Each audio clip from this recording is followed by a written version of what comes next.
Bonjour, aujourd'hui j'aimerais revenir sur les maquettes Dragonard, donc des maquettes qui fêtent cette année leurs 31 ans. Et puisqu'on a présenté le Dragonard 1 la dernière fois, je vous propose de passer au Dragonard 2, tout simplement. Hein, on va faire ça dans l'ordre. Et comme vous voyez déjà sur les boîtes, il s'agit de mechas relativement identiques, mais pas du tout les mêmes. En fait, ils ont quand même de sacrées différences au niveau design, mais on va y revenir. Ça tient à quelque chose de très simple, hein, c'est que simplement les Dragonard 1 et 2 au milieu de la série s'en prennent vraiment plein la tronche et sont donc du coup upgradés. Je sais pas si ça se dit, enfin ils ont un upgrade, ils vont évoluer, ils vont se retrouver avec des armures et des mechas nettement plus puissants et nettement plus maniables.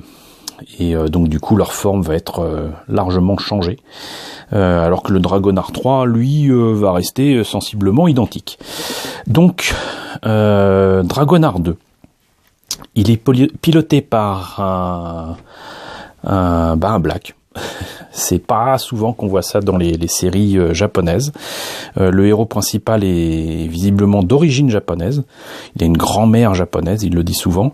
Mais là, on a un Afro-américain qui a choisi de prendre le Dragonard 2, qui lui semblait être le plus surarmé.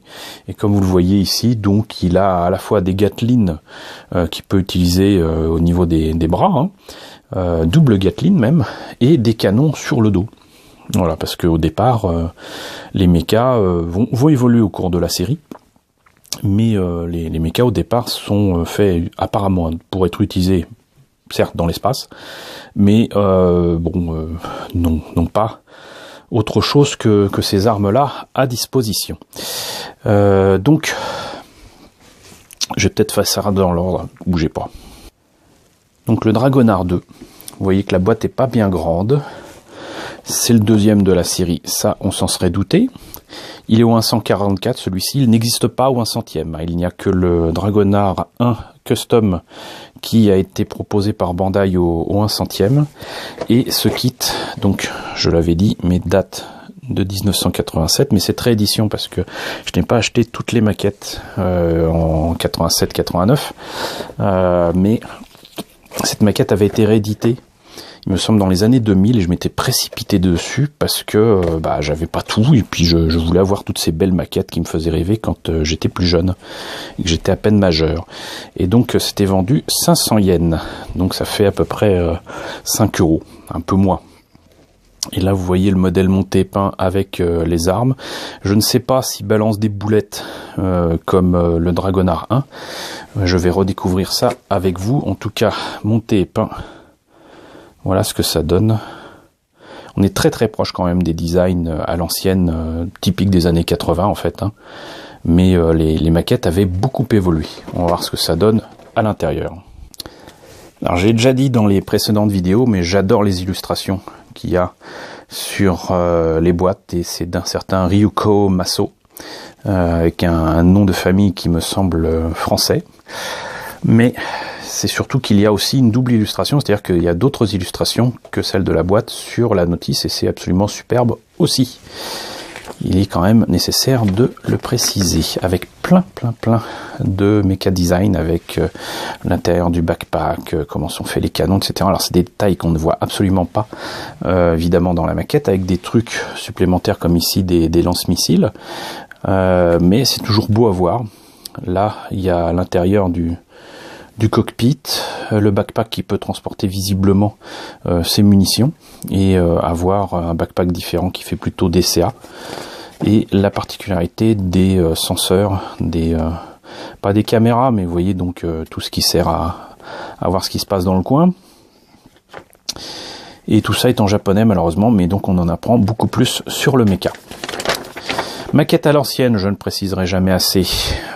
Donc toutes les pièces sont à coller pour les joindre, ça ne tiendra pas tout seul. Des polycaps, certes, c'était récent pour l'époque, mais il faut quand même coller les pièces et ensuite les poncer, parce que sinon les jointures sont visibles comme le nez au milieu de la figure. Ici l'arme où il faut mettre la main dans la poignée pour que ça tienne, et là aussi collé.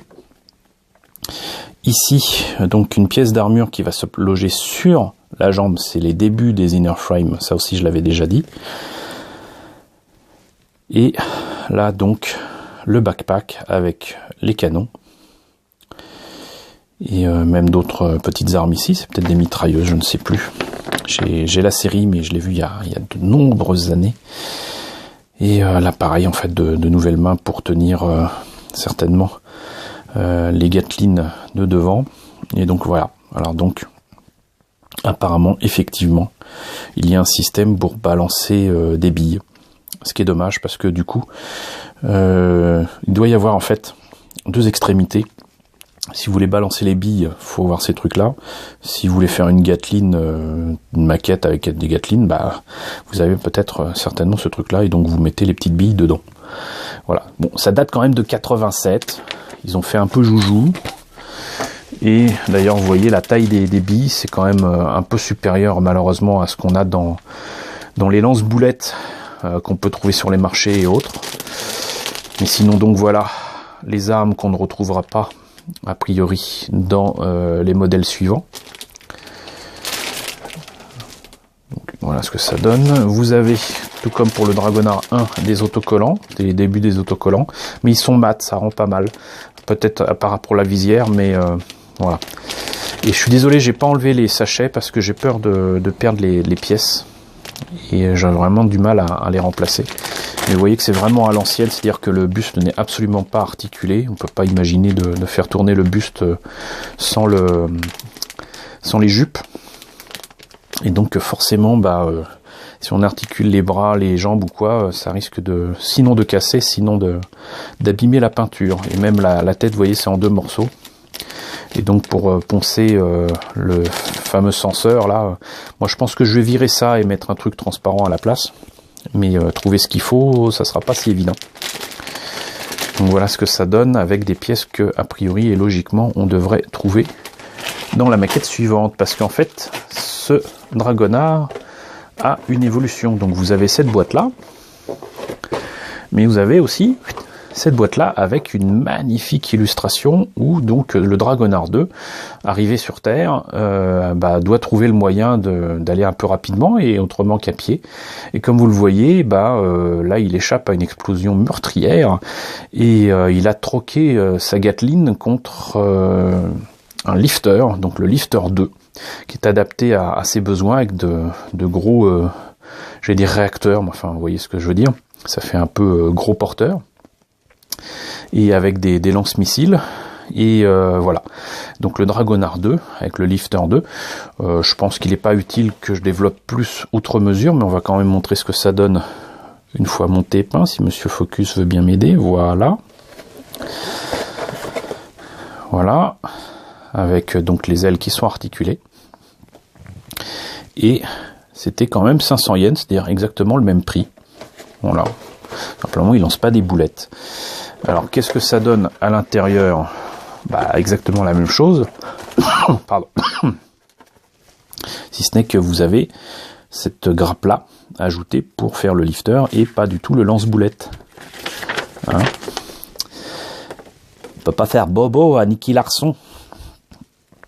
Et voilà. Donc, la grappe en question, vous voyez, ça remplace la grappe des Gatling. Et c'est à peine détaillé, hein. À peine. Mais encore une fois, c'est une maquette qui a plus de 30 ans. Voilà, donc respect. Alors ça, c'était pour le Dragonard 2 avec le Lifter 2. Maintenant, on va passer au Dragonard 2 Custom. Alors là aussi, une illustration magnifique, toujours de Ryuko Maso. Et Dragonard 2 Custom, alors vous voyez qu'il y a quand même pas mal de différences avec des lance-missiles intégrés à ses jambes, le lifter qui m'a pas l'air d'être très différent à part peut-être pour les canons qui m'ont l'air un peu plus puissants, des épaules un peu plus prononcées et si je me rappelle bien un buste très différent. Donc toujours un 144, là c'est la 20e maquette. c'est-à-dire qu'il commence à y en avoir un paquet. Là, vous voyez donc les différences avec le précédent Dragonard 2 que je vous ai présenté. Ils insistent sur le fait que la pièce d'armure qui est la jambe peut s'enlever. Et que les canons et les ailes du lifter sont articulés. C'était vendu un poil plus cher, mais pas si cher que ça, 600 yens, ça fait 5 ou 6 euros. Et on va voir ce que ça donne à l'intérieur. Alors encore une fois, illustration différente de la boîte sur la notice. Hein, c'est d'ailleurs, le bleu est pas très prononcé, on dirait presque qu'il est blanc. Mais c'est beau quand même, je préfère quand même celle-là, hein, mais voilà. Voilà ce que donne donc le Dragoon. C'est-à-dire que le Dragon 2 inspirerait une nouvelle armure pour un Dragoon que je vous présenterai, qui est donc en fait à peu près la version, comment dirais-je, production de masse des Dragonards. Avec en plus la particularité, c'est que si je me rappelle bien, les Dragoons allient les capacités des 3 Dragonards. Mais on y reviendra. Donc là, c'est l'explication autour du Dragonard 2 Custom. Là, une machine que je me rappelle pas avoir vue du tout dans Dragonard, mais qui par contre me rappelle énormément un mecha qui est dans une de mes séries Gundam préférées, qui est Victory Gundam, V-Gundam. Ça me rappelle énormément un kit comme ça, mais bon. Les armes qui peuvent être utilisées apparemment. Et sinon, donc, les pièces à coloriser ou mettre les autocollants. Maquette à l'ancienne toujours. Pratiquement la même inner frame. Même logique autour des jambes. Hein, donc les canons par contre très différents, beaucoup plus massifs, beaucoup plus mastoc. Une espèce de tourelle de DCA ici. La tête par contre toujours en 2 morceaux qui va poser problème. Des lance-missiles sur les ailes, des lance-missiles sur les jambes. Il est surarmé. Des autocollants d'il y a 30 ans. Mat. Je pense que sincèrement la couleur rouge comme ça on pourra la faire directement sur le mecha. Pas de marquage numéro 2 ni rien, donc à la limite ça sera fait. Avec d'autres planches de décalco. Et vous voyez quand même s'il est entre guillemets plus beau, c'est quand même des pièces à l'ancienne, pareil. Pas d'articulation au niveau du buste ni rien. Voilà, mais encore une fois, 31 ans. Et une grappe noire pour les canons, les pieds, les trucs comme ça. Et des polycaps à l'ancienne. Voilà, donc on devine bien que effectivement c'est un kit qui devait être vendu pas cher, mais qui devait être beau et qui devait bien présenter. C'est pour ça qu'ils insistaient sur la qualité de présentation de la boîte. Voilà. Bah écoutez, on en a fini avec la présentation du Dragonard 2. Donc je vous rappelle que l'évolution c'est ceci. Voilà. Des maquettes que j'aime beaucoup. D'une série qui malheureusement est inédite en France et qu'on risque pas de voir de sitôt. Donc n'hésitez pas à me dire ce que vous en pensez dans la section commentaires. N'hésitez pas à liker, les pouces bleus en ce moment c'est important. N'hésitez pas à partager, n'hésitez pas à vous abonner si ce n'est pas déjà le cas. Coucou aux nouveaux abonnés qui nous ont rejoints. On est plus de 1525 au moment où je fais cette vidéo.